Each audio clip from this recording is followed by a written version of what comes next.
नमस्कार, मी लतिका महाराष्ट्र रेसिपीमध्ये मी तुमचं स्वागत करत आहे। आज आपण तोंडलीचा ठेचा बघणार आहोत, पण त्याआधी चॅनलला सबस्क्राइब करा आणि बेल आयकॉनवर क्लिक करा। तर त्यासाठी 250 ग्रॅम तोंडली घेतले, ते धुवून स्वच्छ पुसून असे बारीक कापून घेतले। तर बघा तुकडे तुकडे बारीक करून घ्यायचे। कढई बघा गरम करत ठेवलेली आहे, त्याच्यामध्ये आपण 1 चमचा तेल टाकून घेऊया आणि तेल चांगलं गरम होऊन देऊया। तेल चांगलं गरम झालेलं आहे। एक मोठ्या आकाराचा कांदा घ्यायचा बारीक कापून आणि तो चांगला भाजून घ्यायचा।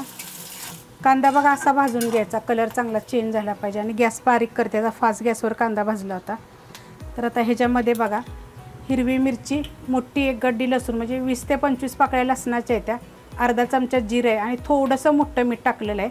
आणि तिखटाप्रमाणे मिरच्या घ्या, तिखटवाल्या मिरची आहे। तर हे मी कुटून घेतलेलं आहे खलबत्त्यामध्ये। मिरच्या काय भाजलेल्या नाही आहेत बघा, बिन भाजताच मी कुटून घेतलेलं आहे। त्या ठेचा म्हणलं की नाही की थोडंसं तिखट पाहिजे आणि थोडं मीठ जरा जास्त असावं त्याला। तर आपण ही 1 मिनिटभर परतूया आणि ह्याच्यामध्ये 1 मूठभर शेंगदाणे भाजून बघा असे मोठे मोठे कुटून घेतलेले आहेत आणि खलबत्त्यामध्ये कुटून घेतलेले आहेत चांगले। ज्यात मिरची कुटली त्यातच मी कुटून घेतलेले आहेत। आता हे जरा 1 मिनिटभर आपण परतून घेऊया आणि ह्याच्यामध्ये आपण थोडंसं मीठ टाकूया। मिरची कुटताना पण आपण थोडंसं मीठ टाकलेलं आहे, पण मोठं टाकलेलं आहे। हलकंसं परतूया आपण ह्याला, पहिलं हलकंसं बघा चांगलं परतून घेतलेलं आहे।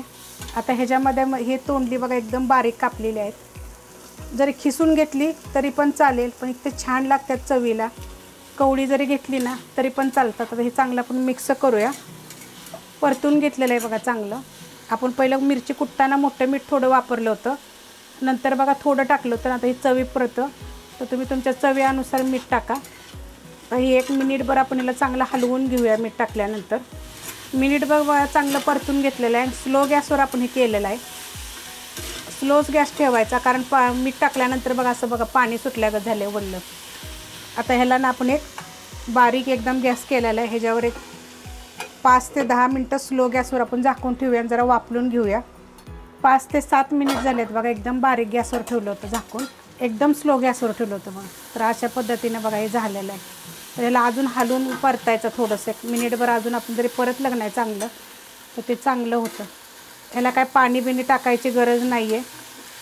असंच ह्याच्यामध्ये ना मीठ टाकून जर आपण हे परतलं नाही तर चांगलं होतं।